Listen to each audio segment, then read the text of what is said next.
जय हिंद दोस्तों, स्वागत है आपका मेरे चैनल पर। आज हम टॉपिक देखेंगे इलेक्ट्रोस्टैटिक चार्ज। इलेक्ट्रोस्टैटिक चार्ज क्या होता है? Electrostatic charge is a deficiency or excess of electrons which occurs on underground or insulating surfaces. तो मतलब क्या है, किसी भी सब्सटेंस पर इलेक्ट्रॉन्स का कम होना या बढ़ जाना। मतलब किसी सब्सटेंस पर इलेक्ट्रॉन ज्यादा हो जाए या कम हो जाए तो उसकी वजह से उसके ऊपर चार्ज आता है। कोई सब्सटेंस पर इलेक्ट्रॉन्स का बढ़ जाने से क्या हो जाएंगे, चार्ज आ जाएंगे, और कम हो जाएगा तो भी चार्ज हो जाएगा। इलेक्ट्रॉन्स निकल जाएगा तो पॉजिटिव आएगा, इलेक्ट्रॉन्स यदि गेन करेगा तो नेगेटिव चार्ज आएगा। तो इलेक्ट्रॉन के डिफिशियंसी या फिर एक्सेस से उसके ऊपर चार्ज आ जाता है, जिसको क्या बोलते हैं, इलेक्ट्रोस्टैटिक चार्ज बोलते हैं। चलिए इसका एग्जांपल देखते हैं, एग्जांपल से ज्यादा क्लियर हो जाएगा। देखिए पहला एग्जांपल लेते हैं, ग्लास रॉड। ग्लास रॉड को जब आप देखिए, ग्लास रॉड जानते होंगे आप। ग्लास रॉड को जब सिल्क के कपड़े पर ग्लास रॉड को सिल्क के कपड़े पर जब रब करते हैं तो क्या होता है। देखिए सिल्क का कपड़ा ले लीजिए, कोई ग्लास रॉड ले लीजिए, जब इसके ऊपर इसको रब्ड करेंगे, फ्रिक्शन करेंगे कपड़े और इस रॉड का, तो दोनों के ऊपर चार्ज आ जाता है। दोनों के ऊपर क्या आएगा, चार्ज आएगा। चार्ज क्यों आता है, देखिए देखिए रॉड जो है इसके पास जितने पॉजिटिव होते हैं उतने ही नेगेटिव होते हैं। रॉड के पास जितने पॉजिटिव उतने नेगेटिव। तो फ्रिक्शन के पहले ये न्यूट्रल होता है, इसके ऊपर कोई चार्ज नहीं होता है। उसी तरह सिल्क का जो कपड़ा है इसके पास भी जो है नेगेटिव और पॉजिटिव सेम रहते हैं। तो फ्रिक्शन के पहले इस पर भी कोई चार्ज नहीं होता, नेगेटिव होता है। जैसे ही फ्रिक्शन करते हैं तो इनको फ्रिक्शन से क्या होता है, हीट प्रोड्यूस होता है, तो चार्ज का ट्रांसफर होता है। तो कुछ चार्ज जो होते हैं जैसे कि ग्लास रॉड से या फिर इसे सिल्क क्लॉथ से कुछ चार्ज जो है ट्रांसफर होते हैं।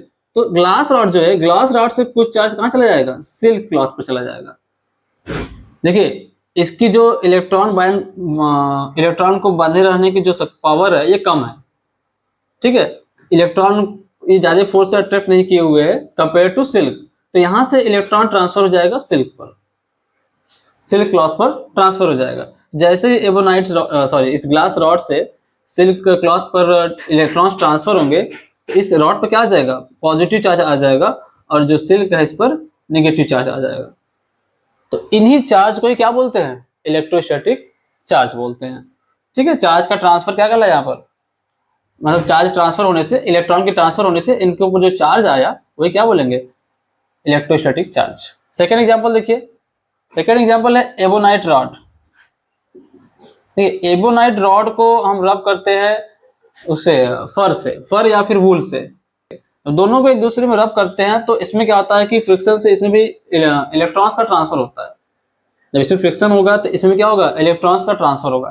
तो इसमें ट्रांसफर वूल से एबोनाइट रॉड की तरफ होता है, क्योंकि इसमें जो इलेक्ट्रॉन्स है ये ज्यादा फोर्स से नहीं जुड़े हुए हैं, तो इसके इलेक्ट्रॉन्स थोड़े से ढीले पड़ जाते हैं और वो चले जाते हैं एबोनाइट रॉड पर। तो ये बना लेते हैं। देखिए जो इलेक्ट्रॉन लूज करता है वो पॉजिटिव बनाता है, और जो गेन करता है वो नेगेटिव। तो ये इलेक्ट्रॉन लूज कर रहा है, यहाँ से इलेक्ट्रॉन जा रहा है एबोनाइट रॉड पर, तो ये बनाएंगे पॉजिटिव और ये नेगेटिव। क्योंकि रब करने के पहले जितने पॉजिटिव थे उतने ही नेगेटिव थे। तो जब कुछ नेगेटिव, मान लीजिए दो नेगेटिव यहाँ चला आया, दो इलेक्ट्रॉन्स यहाँ पे चले आए, तो अब दो पॉजिटिव उसका बचा है ना, तो इसलिए इस पर पॉजिटिव आ गया। और ये पहले न्यूट्रल था और दो इलेक्ट्रॉन एक्स्ट्रा आ गया तो ये नेगेटिव हो जाएगा। तो इस तरह दोनों पर चार्ज आ जाएंगे, और ये एबोनाइट रॉड हो जाएगा नेगेटिव चार्ज और वूल हो जाएगा पॉजिटिव चार्ज।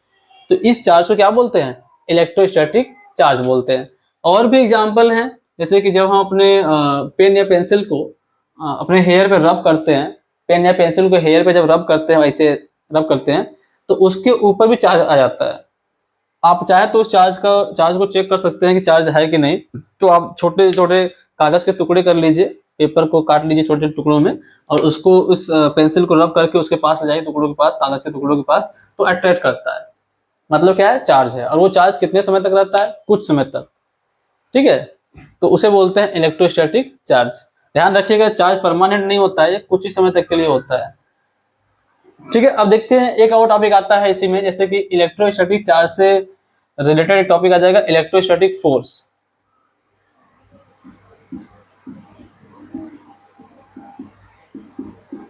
इलेक्ट्रोस्टैटिक फोर्स क्या होता है, तो जब इनके पास नेगेटिव पॉजिटिव चार्ज आ गए तो ये अट्रैक्ट करने की एक कैपेसिटी इनके अंदर आ गई, इनके अंदर अट्रैक्ट करने की एक कैपेसिटी आ गई। भाई चार्ज है तो चार्ज अपोजिट चार्ज को अट्रैक्ट करते हैं, positive negative, negative positive attract करेगा, या कोई और चार्ज मिल जाएगा उसके अपोजिट तो वहां पर अट्रैक्ट करेगा। कोई भी सब्सटेंस हो, किसी और सब्सटेंस पे चार्ज है तो उसको अट्रैक्ट करेगा। तो जिस फोर्स से अट्रैक्ट करते हैं उसको क्या बोलते हैं? Electrostatic force.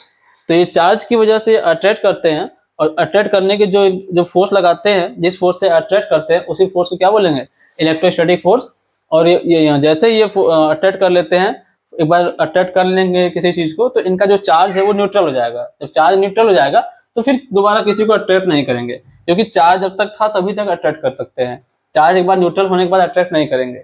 तो एक बार जब अट्रैक्ट कर लिए, मतलब इलेक्ट्रोस्टैटिक फोर्स लगाएं, अट्रैक्ट किए, अब चार्ज न्यूट्रल हो गया, न्यूट्रल हो गया तो अब उनके ऊपर क्या हो गया? चार्ज नहीं रहा है, तो चार्ज नहीं है तो फिर अट्रैक्ट नहीं करेंगे। ठीक है, तो ये था इलेक्ट्रोस्टैटिक चार्ज।